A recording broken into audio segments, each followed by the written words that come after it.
Jangan lupa subscribe channel YouTube TVRI Bengkulu, like, komen, dan nyalakan notifikasinya.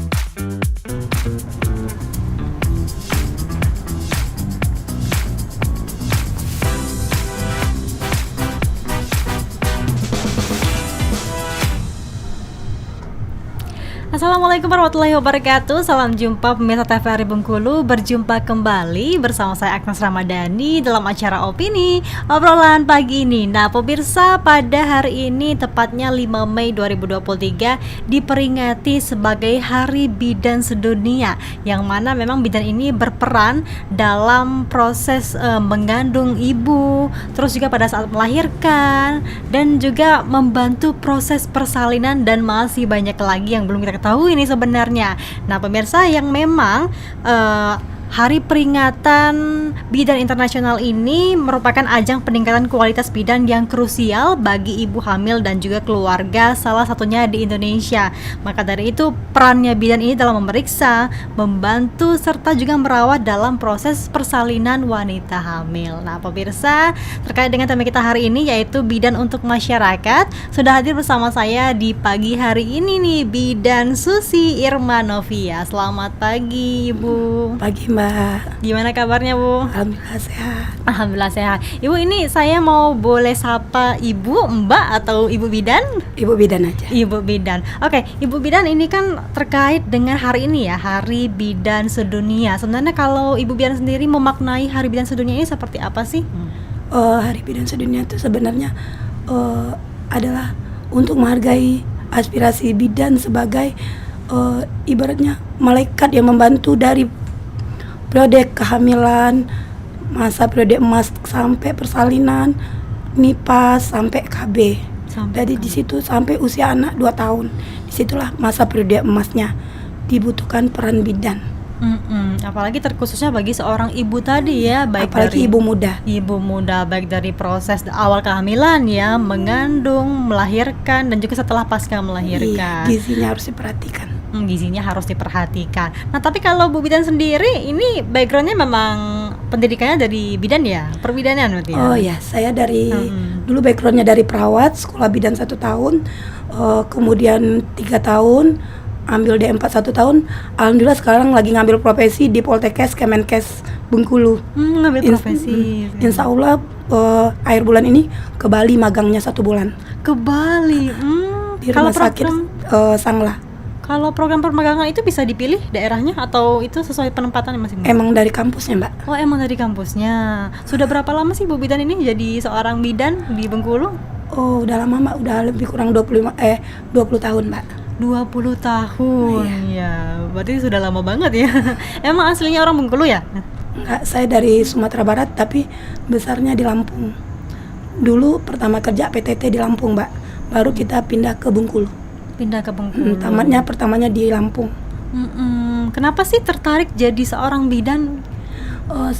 Saya tertarik jadi seorang bidan karena masyarakat tuh sangat membutuhkan bidan.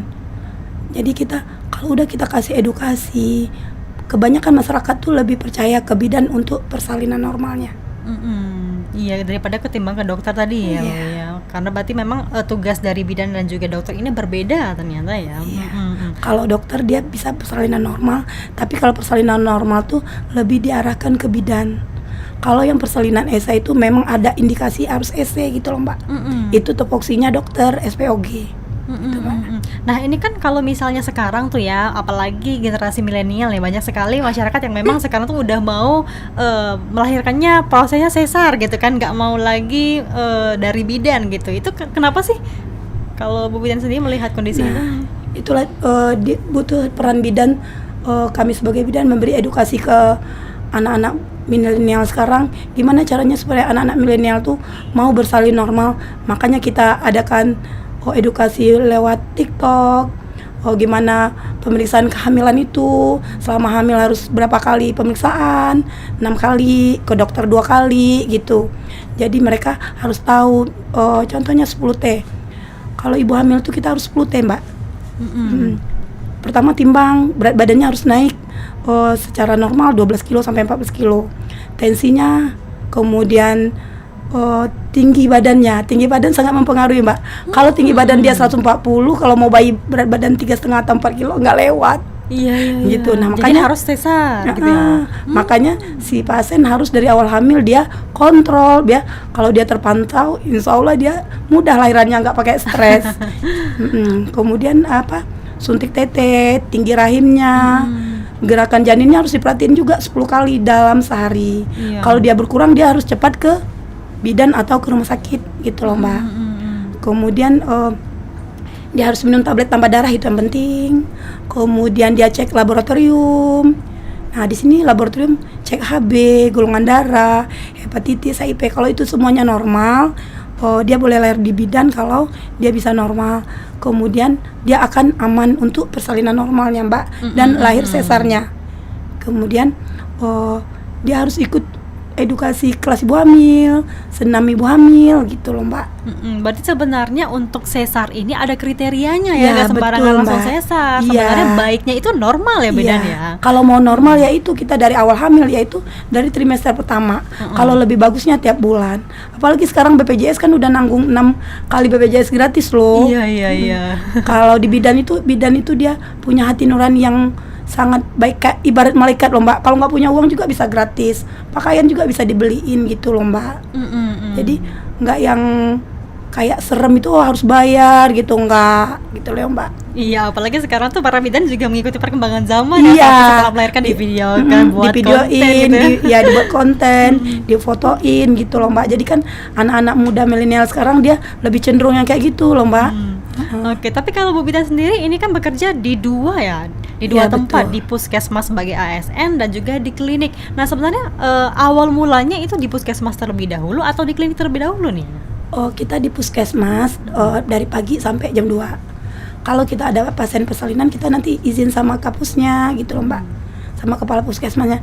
Jadi kami kalau bidan nggak terikat aman sih Mbak, karena kan emang dibutuhkan untuk persalinan normal 24 jam gitu loh Mbak. 24 Tapi jam. tetap dalam koridor kita tetap di ASN tadi Mbak. Oke, berarti membuka klinik ini kapan waktu itu? Oh, udah lama Mbak. Udah lama. Waktu baru menjadi bidan, waktu itu baru kelulusan? Iya, waktu Udah terpikir kalau berarti ya? kalau kami zaman kami Pak Soeharto dulu Mbak, dari tamat sekolah bidan kami langsung ditempatin karena masyarakat sangat membutuhkan. Waktu itu bidan sangat sedikit. Kalau diterima 40, tamatnya nggak sampai 40. Paling 30 orang yang lulus gitu loh Mbak. Tapi ditempatkan langsung di daerah-daerah terpencil Mbak. Auzubillah, perjuangan kami Mbak. Mana jalan kaki, kadang paling banter sepeda. Mana jalannya licin, kadang ketemu babi, ular. Itulah perjuangan kami sebagai bidan Mbak. Berarti pernah ke daerah terpencil ya, Ya, waktu betul, itu. Mbak. Ya. Gimana pengalamannya waktu itu di sana? Memang nggak ada akses puskesmas kah di sana atau Iya, ya, mau pos ke yang puskesmas terbantu 1 gitu? jam Mbak. Dari pemukiman warga. Nggak di pemukiman warga, banyak warganya ke puskesmasnya. Tapi ke arah sananya, ke puskesmasnya mau ke 1 kabupatennya jam. 2 jam gitu loh Mbak. Waduh, berarti belum Kadang lagi kami jalannya ya? bawa ibu-ibu hamil tuh digotong, potong pakai kain. Iya, karena mengangkut ibu hamil Iya, dari karena rumah kan- mereka ke pos iya. Yandu gitu ya. Karena kan akses jalannya itu loh Mbak. Oke, nah ya, bidan susi kita jeda dulu. Nanti kita Oke. bahas lagi nih terkait dengan tema kita, yaitu bidan untuk masyarakat. Pemirsa, kami akan kembali setelah jeda pariwara berikut ini.